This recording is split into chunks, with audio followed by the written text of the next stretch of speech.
Bismillahirrahmanirrahim. Assalamu alaikum everyone. Today our topic is the climate of Pakistan.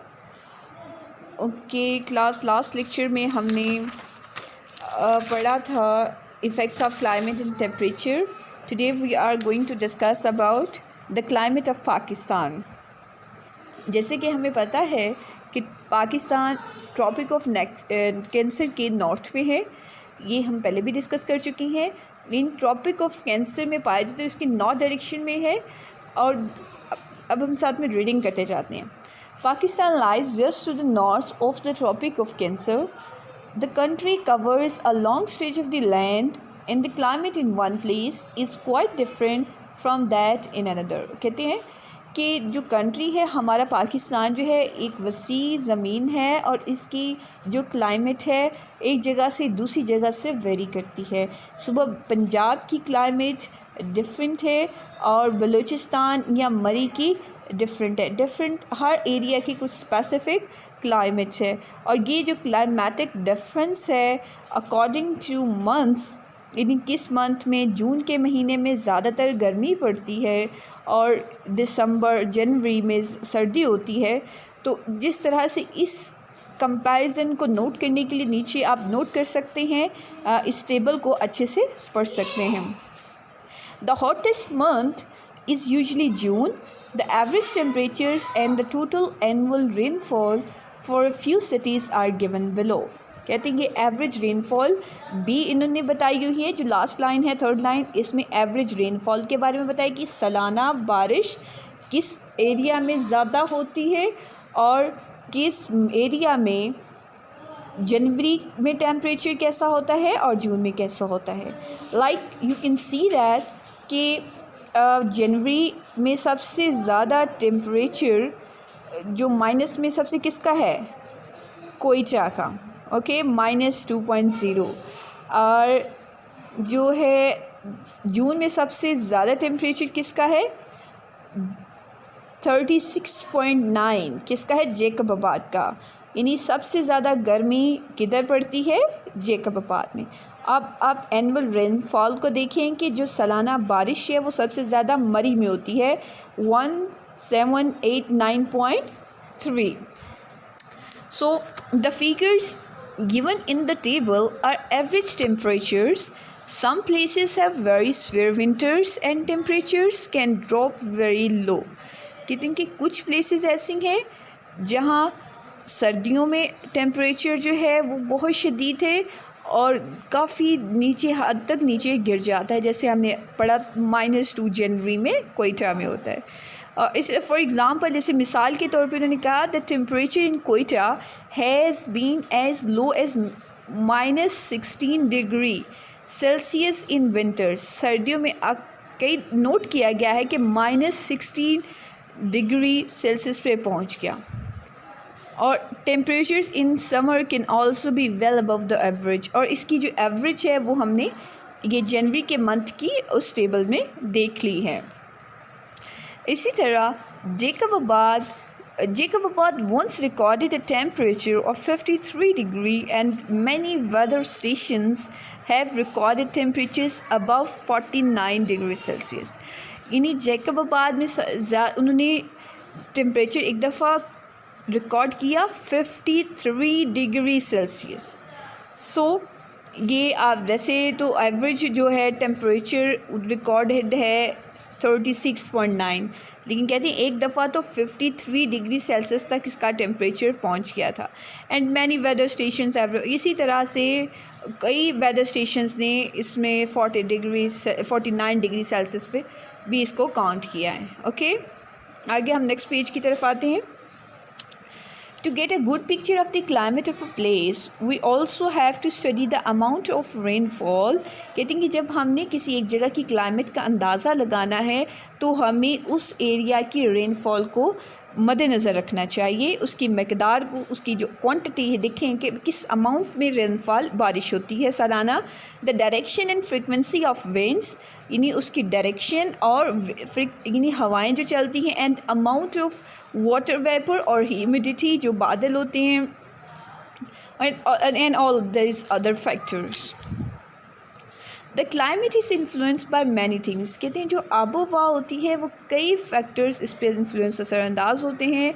Like hills and mountains can stop rain from falling in some places. कहते हैं कि इसी तरह ये जो strong winds can bring rain clouds to some area. High up in mountains is very cold. जैसे वो बता रहे हैं कि ये जो ये पहाड़ियाँ, ये चोटियाँ होती हैं, ये बारिश को भी की वजह से बारिश समटाइम्स इनके यहाँ बारिश को कंट्रोल किया हो जाती हैं। बाज़ दफ़ा ये जो हवाएं हैं ये बादलों को लेके आती हैं, और बाज़ दफ़े से होता है कि जो टॉप हाई माउंटेन्स होते हैं वहाँ पे सर्दी ज़्यादा होती है। Even a place close to the equator can be cold. ऐसे ने कहा यहाँ तक कि जो इक्वेटर पे कोई एरिया भी कोल्ड हो सकता है, ठंडा हो सकता है, if it is in mountains. यानी वैसे हमने पढ़ा था जो इक्वेटर पे सूरज की शुआएं सीधी पड़ती हैं, इसलिए ये जो है यहाँ पे इसका जो दर्जा हरारत है वो गर्म होता है इस एरिया का। लेकिन वो कहते हैं कि अगर इक्वेटर में भी एरिया जो है जो अगर कोई माउंटेन मौजूद है तो वो हाई टॉप उसकी जो है वो ठंडी होगी। यानी ऊपर जो हम ज़मीन से ऊपर जाएंगे तो सर्दी बढ़ती जाएगी। ठीक है, यानी इक्वेटर लाइन पे अगर कोई पहाड़ है तो उस काफ़ी ऊंचा है, उस ऊंचाई है तो वहाँ सर्दी हो सकती है। ओके, आगे हम आते हैं क्लाइमेट चेंज की तरफ। Climate change is a change in the climatic patterns of a region or on the global scale.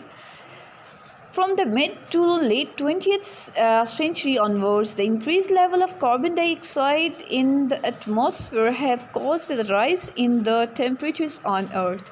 Like वो कह रहे हैं कि क्लाइमेट चेंज जो है, जो आबो हवा में तब्दीली है, वो कुछ क्लाइमेटिक पैटर्न्स की वजह से जो किसी इलाके की मखसूस सूरत हाल या बैनुल-अक़वामी सूरत हाल की कोई ना कोई चेंजेस जो आती हैं उसके नतीजे में आबो हवा में तब्दीली वाक़या होती है। जैसे कहते हैं कि वस्त 20th सेंचुरी यानी 20वीं सदी के दरमियान से तकरीबन ये एरिया से शुरू होते हैं, और ये यहाँ इस टाइम से लेकर हवा में जो है कार्बन डाइऑक्साइड की मकदार बढ़ती जा रही थी। वजह क्या? क्योंकि दुनिया में जो है तेल, फॉसिल फ्यूल्स का इस्तेमाल, इंडस्ट्रीज़ और सारा कुछ आहिस्ता आहिस्ता ग्रो करना शुरू हो गया। तो हवा में जो फॉसिल फ्यूल्स को जब इस्तेमाल होते हैं, जैसे कोल है, ये जो क्या कह सकते हैं आप इसको क्या कहते हैं से, ये तेल है या गैस है, तो इनके इस्तेमाल से जब इसको इस्तेमाल करते हैं तो कार्बन डाइऑक्साइड खारिज होती है। आगे कह रहे हैं कि एग्रीकल्चर एंड डिफॉरेस्टेशन, इसी तरह ज़राअत और जो डिफॉरेस्टेशन है and the manufacture of the cement, chemicals and metals are also contributing to the increase in greenhouse gases. इसी तरह से डिफॉरेस्टेशन जो जंगलात का कटाव है या सीमेंट बनाए जाते हैं, केमिकल्स